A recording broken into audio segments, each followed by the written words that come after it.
Di antara tanda-tanda kekuasaannya ialah diciptakannya langit dan bumi, bahasa, budaya, serta warna kulit yang berlainan. Saksikan perjalanan saya menelusuri keberagaman Nusantara di Tanah Sumba, hanya di Halal Living.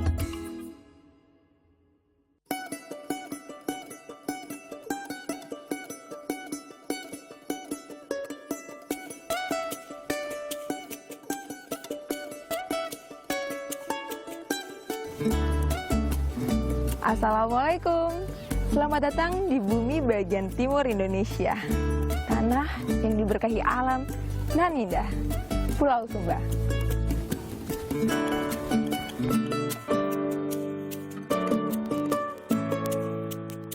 Di Sumba masih terdapat desa adat yang menjaga kelestarian budayanya. Salah satunya kampung adat Prayawang ini. Terletak di timur kota Waingapu, desa adat tertua di Sumba ini sajikan suasana yang kental dengan peradaban masa silam.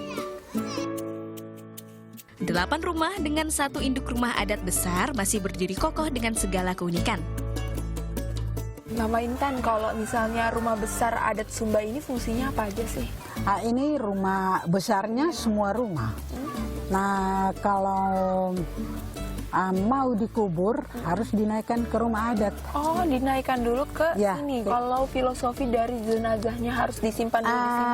Itu sudah tradisi dari zamannya Raja Pertama sampai sekarang ini juga yang Dari kita. zaman Raja Pertama sampai sekarang sampai ya. sekarang. Itulah salah satu ciri khas dari orang Sumba. Menjaga tradisi leluhur agar tetap hidup dan ada.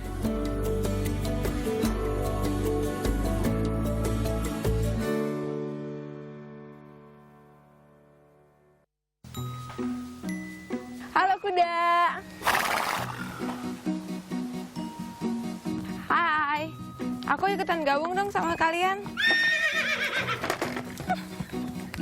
Hai kuda. Hai. Hai. Bicara Sumba yang melekat dalam ingatan pastilah kuda Hasana. Hampir sebagian besar masyarakat Sumba memelihara kuda. Wow. Kuda-kudanya besar-besar. Waduh.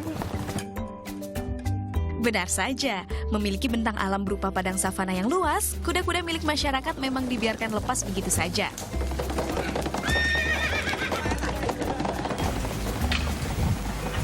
Nah, cara ngebedain mana yang punya kita sama mana punya orang itu dari mana ya? Pemilik ini kan dengan cap sudah itu Dari di punggung. capnya. Oh, yang di punggung sini itu cap kudanya ya? Iya. Jadi orang Sumba ini ternyata kalau ternak kuda atau melihara kuda itu dilepas di savana dan nanti 2 minggu sekali baru dimasukin ke kandang ya, buat dicek adakah lalatnya atau ada lukanya seperti itu.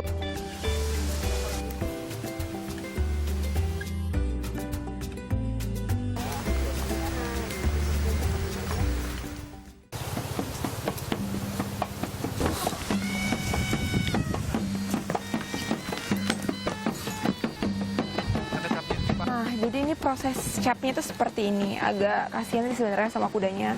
Cuman ya namanya juga budaya seperti ini. Tapi nanti juga setelah seminggu akan pulih kembali. Bagi warga Sumba, kuda bukan hanya sekedar hewan ternak, tapi juga menjadi simbol kehidupan.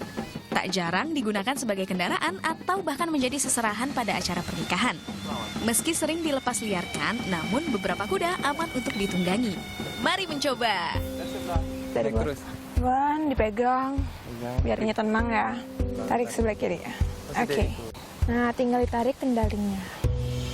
Sensasinya agak beda karena nggak ada pelana. Jadi harus jaga keseimbangan.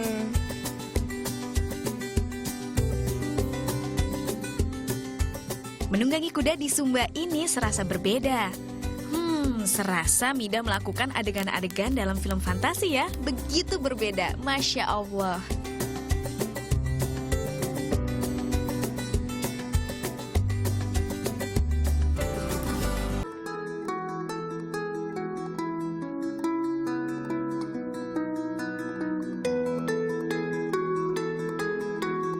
ngomongin Sumba nggak lengkap kayaknya kalau nggak ngomongin kain tenunnya.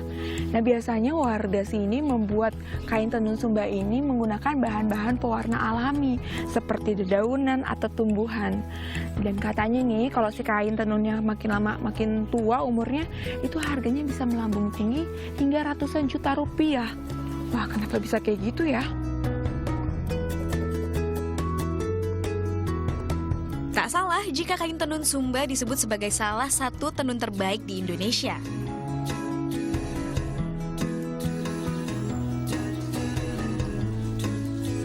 Selain dibuat dengan imajinasi dan daya seni yang tinggi, kain tenun Sumba juga dibuat oleh tangan-tangan bertalenta wanita Sumba. Jadi menggulung sama menghani ini beda ya. Kalau menggulung dari benang-benang lalu dibuat bola. Nah, kalau menghani dari 2 buah kayu dibikin apa ini Bu namanya? Pamening kalau bahasa Sumbanya. Apa namanya? Pamening. Pamening. Ya. Oh, terus berapa lama sih proses waktunya untuk membutuhkan menghani dan menggulung itu? Kalau menggulung, kalau satu tukal itu bisa 21 menit, satu liran bisa 4 jam, 3 jam. Ah, lama juga ya. Selesai menggulung dan menyusun benang, proses selanjutnya adalah penggambaran desain motif. Nah, buat desainnya itu sendiri Pak, ada filosofinya nggak sih? Atau ada pesan-pesannya, ada ceritanya? Kalau di Sumba itu setiap motif itu yang dicantumkan ada punya filosofi pesan moral yang disampaikan. Sedangkan yang ini adalah motif India sebenarnya. Ini adalah ruau, daun bambu. Itu pesan moral yang di sini akan disampaikan itu adalah ketulusan dan kejujuran. Ketulusan Ya. dan kejujuran.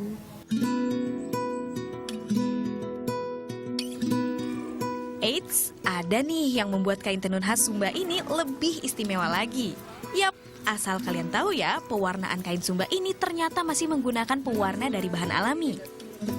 Warna biru biasanya didapat dari daun nila. Kemudian, akar mengkudu digunakan untuk mendapatkan warna merah. Dan tanaman mangrove untuk mendapatkan warna coklat. Masya Allah. Yuhu, usai diwarnai, benang sudah siap ditenun.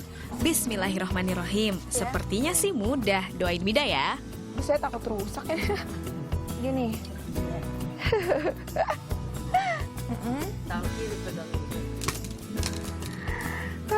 Ternyata nggak mudah ya. Daripada rusak ini, dilanjutin aja sama ibunya ya. Makasih banyak Ibu. Angkat jempol untuk para mama pembuat tenun ikat ini. Inilah yang bisa disebut wanita berdaya kreasi sesungguhnya. Nah, jadi sebenarnya masih ada 2 proses lagi sebelum kain tenunnya jadi seperti ini. Ada apa aja sih, Bu? Masih 2 proses, kak bakil dengan pelintir. Kak bakil itu yang seperti ini. Yang kak bakil ini, dan ini pelintir? pelintirnya. Jadi memang kenapa harga tenun ini memang mahal karena selain membutuhkan ketelitian yang tinggi juga prosesnya lama dan panjang ya. Bu, ini harganya berapa yang ini? Ini 5 juta Ini 5 juta Ya. katanya. karena kombinasi biru pinggir. Saya pesen 1, Bu. Tukar sama Boleh. handphone boleh?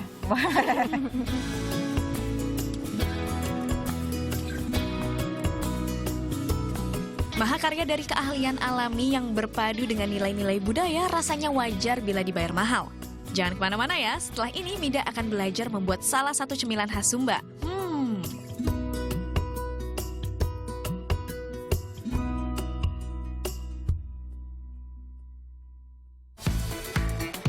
Di Mix and Match kali ini Mida punya tips menggunakan tenun Sumba untuk kegiatan sehari-hari. Yang pertama, kamu bisa gunakan kain tenun berukuran sedang ini sebagai hijab. Lalu padukan dengan long outwear berwarna polos dan manset sebagai dalamannya. Untuk celana, kamu bisa pilih culotte pants dan gunakan sandal jenis thick soles atau sol tebal sebagai alas kaki. Terakhir, pakai tas punggung kecil sebagai tempat perlengkapanmu.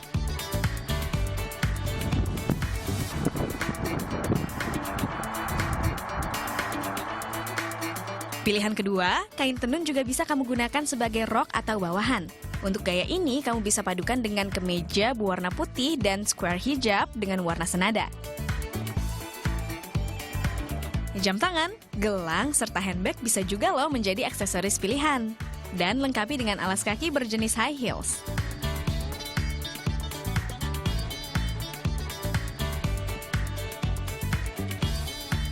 Nah, ini alternatif yang terakhir. Bila kamu memilih kain tenun berukuran besar, kamu juga bisa gunakan sebagai outer. Padukan kemeja berwarna putih polos dan culotte pants. Serta pashmina berwarna senada. Woody watch bisa jadi pilihan yang cocok sebagai aksesorinya. Dan sendal jenis thick sole atau sole tebal sebagai pelengkapnya.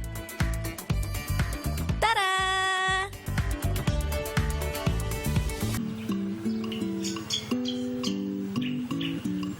Nah, seperti yang Mida bilang, Mida bakal balik lagi nih ke Bu Ike. Dan Bu Ike bakal ngajarin Mida gimana caranya bikin cemilan khas Sumba. Bu Ike, nah cemilan khas Sumba yang bakal kita bikin ini apa sih? Mandawa. Mandawa. Ya. Itu bahan bakunya apa aja? Dari jagung, ini dari kacang tanah, Ini jagung. sama gula sabu. Dimanapun bumi dipijak, wajib hukumnya nyobain masakan khasnya. Hehehe. Mari kita masak-memasak. Kita proses apa sangrai ya Bu Sangrai. ya namanya. Tapi ini nggak pakai kompor ya? Ya, tidak pakai kompor, pakai daun. Pakai daun, hasilnya bakal beda memang. Beda rasanya. Beda rasanya karena aromanya ya. Ya.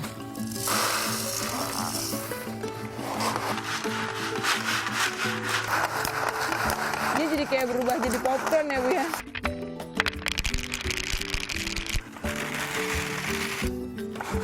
Ini nggak ada rasa asinnya ya. Setelah disangrai, jagung dan kacang kemudian ditumbuk secara terpisah sehingga bertekstur lembut. Jagung. Ibu aku boleh coba ya? Boleh. Coba. Suaranya beda. Buk, tumbuk, tumbuk yang halus, menumbuk jagung di lesung. Oh, biar semangat numbuknya, kita sambil nyanyi ya. Nah, setelah halus, keduanya lalu dicampurkan menjadi satu. Ini dia tepung dari kacang dan jagung yang udah dihaluskan. Terus dibuat apa lagi? Sekarang kita campur dengan gula sabu. Ini berapa banyak Bu? Gula sabu atau gula lontar Iya. ini berbeda dengan gula aren. Teksturnya lebih kental dan rasanya juga tidak terlalu manis. Ini lalu diaduk pakai tangan. Eits, untuk mengaduk bahan ini pastikan tangan kalian bersih ya, karena kebersihan itu sebagian dari iman. Lanjut, usai teraduk rata, adonan dibungkus menggunakan daun pisang yang telah dikeringkan. Dan tada! Mandawa siap disantap. Nah ini biasanya disajikan pada saat kapan saja sih Bu? Kalau ada tamu kita sarapan untuk pakai minum kopi atau teh. Kalau biasa juga orang Sumba kalau bangun pagi sebelum berangkat ke kebun untuk bekerja, ini makan mandawa sama kopi. Meski sederhana, tapi mandawa ini adalah cemilan yang tak bisa lepas dari kehidupan masyarakat Sumba.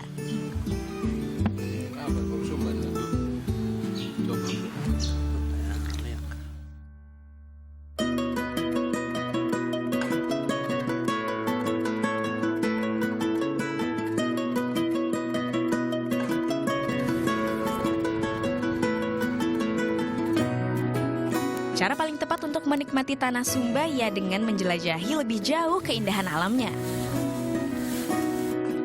Di Sumba, pantai dengan landscape yang menyejukkan mata seperti ini sangat mudah ditemukan.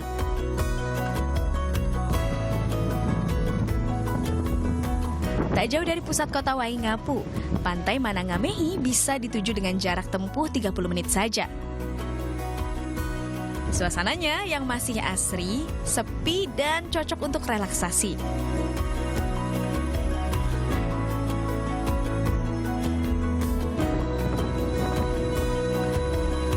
Sembari mengingat kebesaran Allah Ta'ala yang dapat menyejukkan hati. Karena seperti yang tertera dalam Al-Quran, hanya dengan mengingat Allah lah hati menjadi tentram. Sampai berjumpa di Halal Living selanjutnya. Wassalamualaikum.